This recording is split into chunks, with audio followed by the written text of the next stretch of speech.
Yukaffir anhu sayiatihi, barang siapa yang bertakwa kepada Allah, perbuatan-perbuatan buruknya akan diampuni oleh Allah Subhanahu wa taala, wa yu'zim lahu ajra, dan dia akan diberikan pahala yang berlimpah, pahala yang besar daripada Allah Subhanahu wa taala. Kalau dia bertakwa berarti dia ngerjakan apa yang diperintahkan oleh Allah, jauhin apa yang dilarang oleh Allah.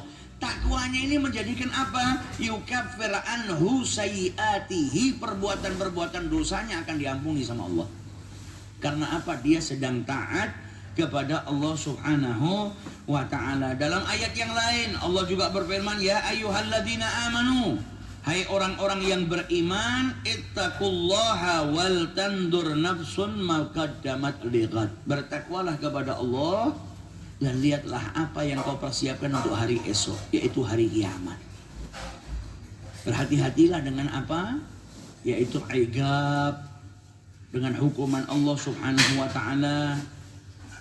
Maka kita hidup ini bakal datang yang namanya kematian. Oleh karena itu Allah Subhanahu wa ta'ala berfirman apa? Wal tandur nafsun ma qaddamat lighad, yaitu di hari kiamat. Jangan tenang-tenangan, kita semua bakal mati, bakal dibangkitkan oleh Allah Subhanahu wa ta'ala di hari kiamat. Wattaqullaha, dan bertakwalah kepada Allah. Innallaha khabirum bima ta'malun. Allah itu mengetahui segala perbuatan yang kau lakukan. Apa yang kau lakukan hari ini kelak akan dimintain pertanggungjawaban oleh Allah Subhanahu wa ta'ala. Maka jangan melakukan sesuatu kecuali apa? Yang kelak akan membahagiakan dirimu ketika engkau dibangkitkan oleh Allah Subhanahu wa ta'ala di hari kiamat. Jangan melakukan sesuatu yang justru kelak akan menjadikan kita menyesal, yang justru kelak akan menjadikan kita menangis. Kenapa kok saya melakukan itu? Dan kita sebagai manusia kan kadang mikirkan masa depan. Saya berbuat ini supaya masa depan saya seperti ini. Anak saya didik seperti ini, saya persiapkan untuk masa depannya. Jangan lupa juga dengan masa depan yang abadi, yang kekal, yaitu kehidupan akhirat. Jangan sampai masa depan dunia diperhatikan secara maksimal, tapi masa depannya akhirat sama sekali nggak diperhatikan. Padahal dunia, jadi kita diperintahkan untuk apa? Wal tandur nafsum ma qaddamat lighad, yaitu minal a'mal liyaumil qiyamah. Perhatikanlah amal-amal kalian untuk kelak di hari kiamat ketika dibangkitkan sama Allah Subhanahu wa ta'ala. Jangan sampai kita justru malah menyesali perbuatan-perbuatan yang selama ini kita lakukan di dunia. Dan masih banyak ayat-ayat yang menjelaskan tentang ketakwaan kepada Allah Subhanahu wa ta'ala. Bahkan manusia itu tolak ukur derajatnya diukur dari mana? Dari ketakwaannya. Inna akramakum indallahi atqakum, yang paling mulia di antara kalian di hadapan Allah adalah yang paling bertakwa kepada Allah Subhanahu wa ta'ala.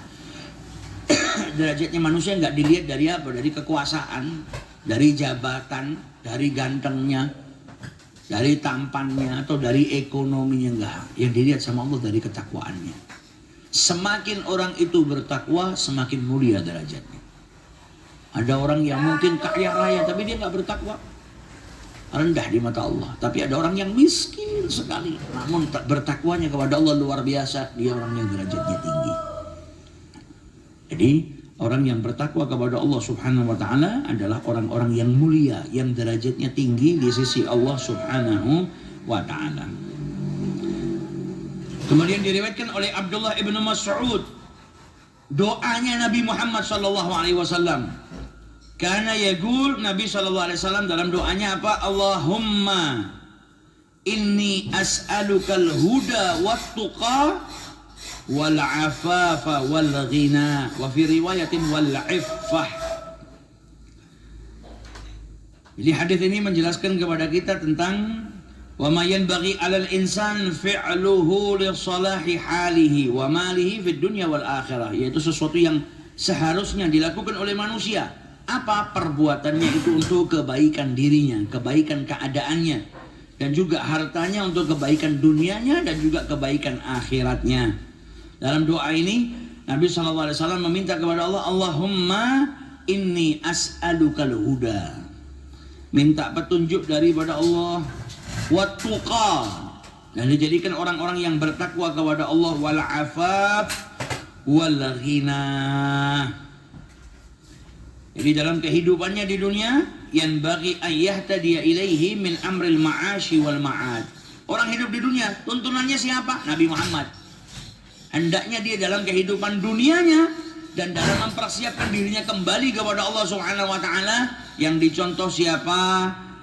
Nabi besar Muhammad sallallahu alaihi wasallam. Jalan di jalan petunjuknya Allah Subhanahu wa taala, wa makarimil akhlak, dan budi pekerti yang luhur yang diajarkan oleh Nabi Muhammad sallallahu alaihi wasallam. Wa kullama yajibu ayyattaqiya minhu minasyirki wal ma'asi, dan hendaknya dia berlindung menjauhi apa perbuatan syirik dan juga perbuatan bermaksiat kepada Allah Subhanahu wa taala.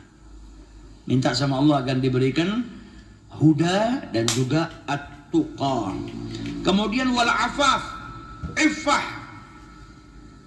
an kulli ma harramallahu alaihi, jaga dirinya dari segala sesuatu yang diharamkan oleh Allah Subhanahu wa taala. Wal ghina, maksudnya ghina, kaya di sini apa?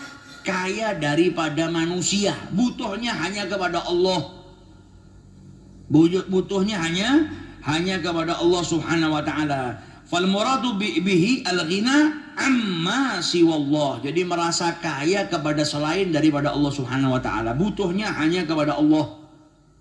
Bersandarnya hanya kepada Allah Subhanahu wa taala. Nah, ini doa ini juga perlu kita baca setiap hari. Perlu kita baca setiap hari, minta sama Allah, Allahumma inni as'alukal huda wat tuqa wal afaf wal ghina. Supaya apa? Kita jalan di jalan petunjuknya Nabi Muhammad yang dibawa sama Nabi Muhammad.